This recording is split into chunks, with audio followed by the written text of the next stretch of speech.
What if $3,200 a month, your entire retirement income, actually felt like enough? Not barely enough, actually enough. With a view of the Mediterranean, a glass of local wine at lunch, and money left over at the end of every single month. In rural Michigan, $3,200 a month is a treadmill. Mortgage, utilities, groceries, one car repair you didn't see coming, and suddenly January feels very long. Mallorca, Spain is not Michigan. Let me show you exactly what that money buys on an island most Americans can't find on a map. Everyone told Jim and Carol they'd missed their window. That Mallorca was for the British and the Germans now, all inflated and finished. The reality in 2026 is more interesting than that, and considerably cheaper than people assume. Here is the number that started this whole conversation. A two-bedroom apartment in Palma's residential neighborhoods rents for around €850 a month, but that is roughly $940. Jim and Carol's rent in Michigan is $1,400. They haven't even left the driveway, and they're already $350 ahead. Meet Jim and Carol, late 60s, together 41 years, which is impressive by any measure and miraculous given how they argue about grocery lists. Jim drove school buses for 28 years in rural Michigan. Carol ran the front office at a dental practice. They are not wealthy, they are careful. Combined Social Security, $3,200 a month. Savings, $90,000. That is not retire to the Maldives money. But it is more than enough for a life in Mallorca, and I will prove it in the next 10 minutes. First, what do they actually want? What Jim wants is to stop counting down to spring.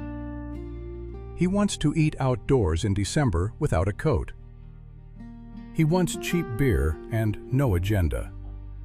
Carol wants something different. She wants to feel young again, or at least not old. She wants to travel, to see things, to feel like the adventure isn't over. They've talked about Portugal, but you already know what happened with that NHR tax situation if you've watched this channel. They looked at Mexico. They looked at Costa Rica. Then Carol found Mallorca on a travel blog at 11 at night and sent Jim a link. He read it at breakfast. He didn't say anything, he just closed his laptop and stared out the window at the snow. That stare out the window, every retirement decision starts there.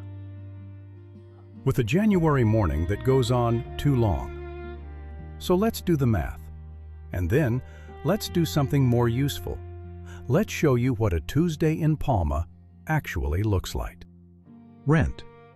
A two-bedroom in the residential neighborhoods of Palma, places like Son Españolet, Per Garau, or El Terreno, runs between 800 and 1,000 euros a month. Call it 900 euros, about $995. Back home in Michigan, Jim and Carol pay $1,400 for a house they heat all winter. Groceries for two in Palma, about 260 euros a month. That is roughly $288. The market produce is genuinely better than what they buy at home, and I say that not as a compliment. I say it as a provable, edible fact. Utilities, electricity, water, internet, another 100 euros, around $110. Healthcare. This is where Robert would lean forward. Jim and Carol are not yet Medicare age for international coverage.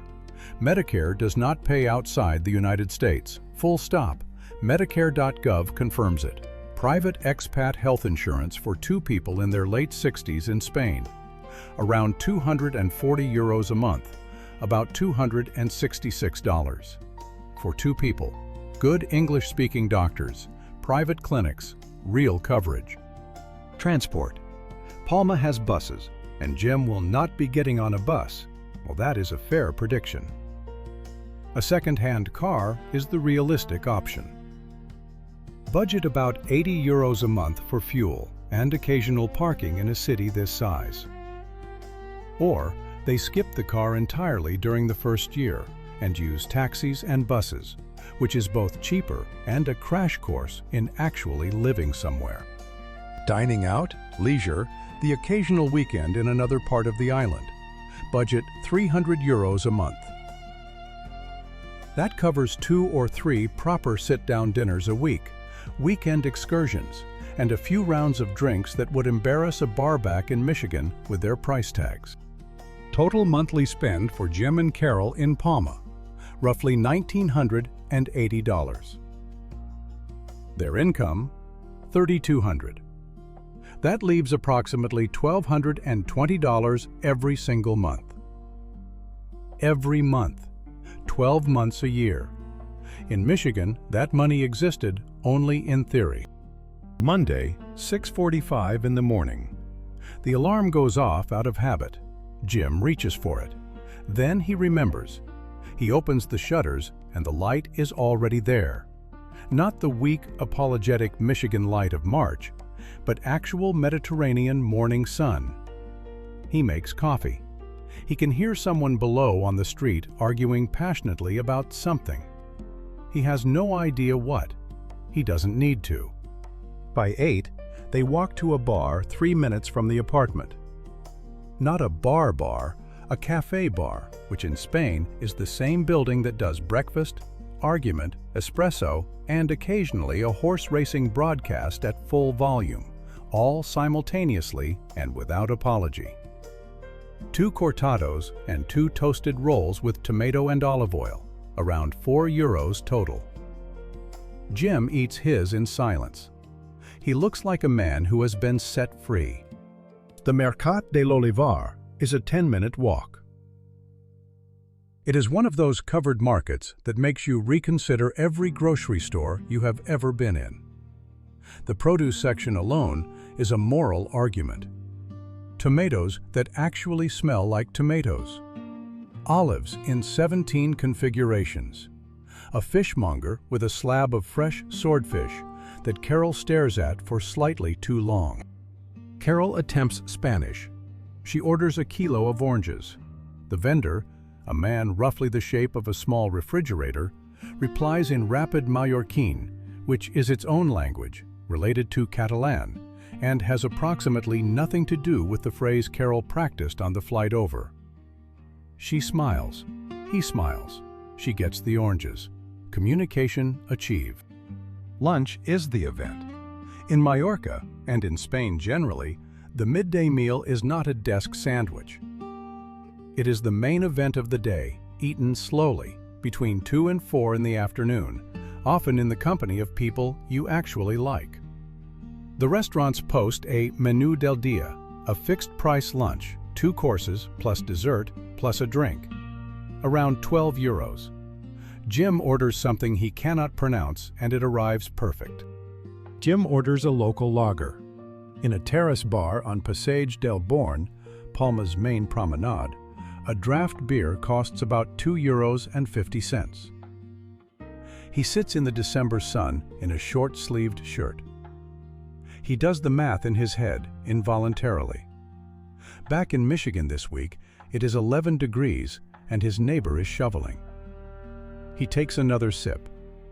He looks like a man making a decision. Wednesday, Carol finds a language exchange group at a cafe near the apartment. Americans, a couple of Germans, some Brits, a local university student who wants to practice her English and ends up teaching Carol 3 useful words in Mallorquin and 1 phrase she absolutely should not say in a restaurant. Carol uses it anyway. The waiter pretends not to hear. Mallorca has 300 days of sunshine a year. That is the official number from Spain's meteorological service. In practical terms, what that means for a 68-year-old who spent 28 Michigan winters staring at gray sky is that his shoulders slowly come down from his ears sometime around week 3. It is not a small thing. Thursday is the Serra de Tramontana. That is the mountain range that runs along the northwest coast of the island. UNESCO World Heritage, narrow roads, stone villages, terraced olive groves that have been there since the Moors were farming them. Jim drives the rented car approximately 3 kilometers before Carol takes over. The views are genuinely unreasonable. They eat lunch in Valdemosa, a village of about 2,000 people, stone houses, a monastery where Chopin once spent a miserable winter. There is a plaque. And a cafe where they serve a Mallorcan lamb stew called Frit Mallorquí. It costs 11 euros. Carol says it is the best thing she has eaten since the steak place in Pittsburgh 6 years ago. Jim disagrees on principle. Friday evening, the Paseo. In Spanish towns and cities, when the light goes golden around 7 p.m., people come outside, not to shop, not to exercise, just to walk slowly and be around other people. Nobody explains it, nobody needs to. Jim and Carol fall into step with it instinctively, which is probably the most European thing either of them has ever done. Dinner in Spain does not happen at 6. It happens at 9, sometimes later. Jim, who has been eating at 5:30 for 40 years, tries to adapt. By day 4, he is hungry by 8 and considers this a personal victory. Carol has adapted completely. She is eating jamón ibérico on toast at 10 p.m. like she was born to it. Jim is still negotiating. The neighbor situation.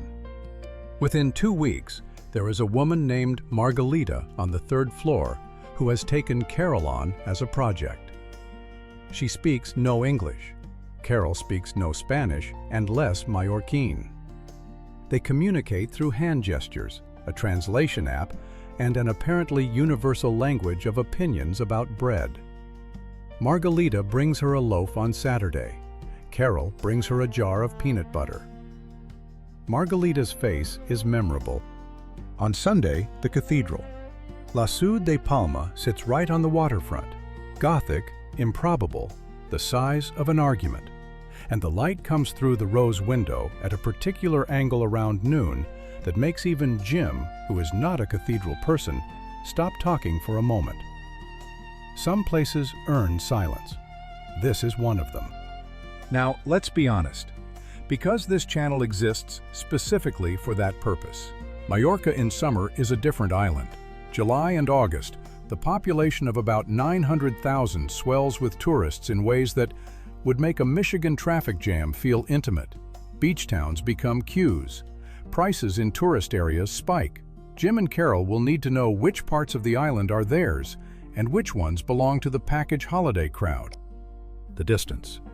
Carol's daughter is in Denver. That is not a weekend drive from Palma, but it is an 8 or 9 hour journey door to door on a good day, longer with connections. Palma Airport serves the island well. There are regular flights to Madrid and from Madrid to the US. But the distance is real, and it does not get easier with time. That belongs in the calculation. The visa. To live in Spain long-term, Jim and Carol would apply for the non-lucrative visa, Spain's residency path for people with proven passive income, which Social Security qualifies as. There is paperwork. There is a minimum monthly income requirement Spain sets. Rules change, so verify every number with Spain's official consulate site and ideally an immigration lawyer before you apply. One appointment. Worth it. Taxes. Americans owe you taxes on worldwide income, and that does not go away when you move to Palma. Spain and the US have a tax treaty which reduces double taxation, but the mechanics are real. One session with a cross-border tax accountant before you go sorts this out. It is a $500 conversation that prevents a $50,000 misunderstanding. Do it once. Stop worrying about it. Language. Most people in Palma's tourist and expat areas speak English. The healthcare system has English-speaking private doctors. But daily life. the market, the bank, the landlord, the pharmacy, goes smoother with even basic Spanish. Not fluent, basic. Carol's 6 months of Duolingo will take her further than she thinks, which is further than she will admit. So here is the verdict. Jim and Carol come to Palma de Mallorca with $3,200 a month. They spend roughly $1,980. They have $1,220 left over every month that they can save, travel with, or simply leave in the account and watch their $90,000 in savings finally stop shrinking. In Michigan, the math never worked. In Palma, it does, comfortably. The blunt take: Mallorca is not a budget destination for summer tourists. It is, however, a perfectly affordable place to actually live if you choose the right neighborhoods, avoid August like the plague it temporarily becomes, and stop treating the island the way the brochures suggest. Jim and Carol's money works here. It does not just survive, it breathes. Jim and Carol are fictional. The prices, the market, the light through Lasso, the lamb stew in Valdemosa, those are real. And somewhere tonight, a real Jim is looking at a Michigan heating bill, and a real Carol is sending herself a link she found at 11 o'clock and not quite believing it could be true. It can be true. That is what this channel is for. Now I want to hear from you. Are you a Jim? A Carol? Tell me your age, your monthly income, and the place that is sitting in the back of your mind right now, and the one you looked up at midnight. Leave it in the comments below. I read every single one of them, and those comments are the reason this channel still exists, and why the next destination is probably the one you haven't thought of yet. If this video gave you one useful number or one image you didn't have before, hit subscribe. That is how more of these get made. And if you know someone who is having that stare out the window January morning right now, send this to them. It costs nothing. It might change something. Day 365. Jim is at the bar near the apartment. Same cortado, same seat. He has stopped calculating the exchange rate in his head. That stopped around month 4. He watches 2 old men play cards at the next table. They have been playing at that same table at that same time for what looks like 30 years. He thinks about his bus route back in Michigan. He orders another coffee. The light in Palma in January is softer than you'd expect. Not dramatic, not a postcard, just steady and warm in a way that accumulates. By the time you notice it has changed something in you, it has been doing it for months. Carol emails her daughter in Denver. It is 4 sentences long. The last one says, "I think we made the right call." She closes the laptop and goes downstairs because Margalita knocked twice, which means there is something involving bread that apparently cannot wait.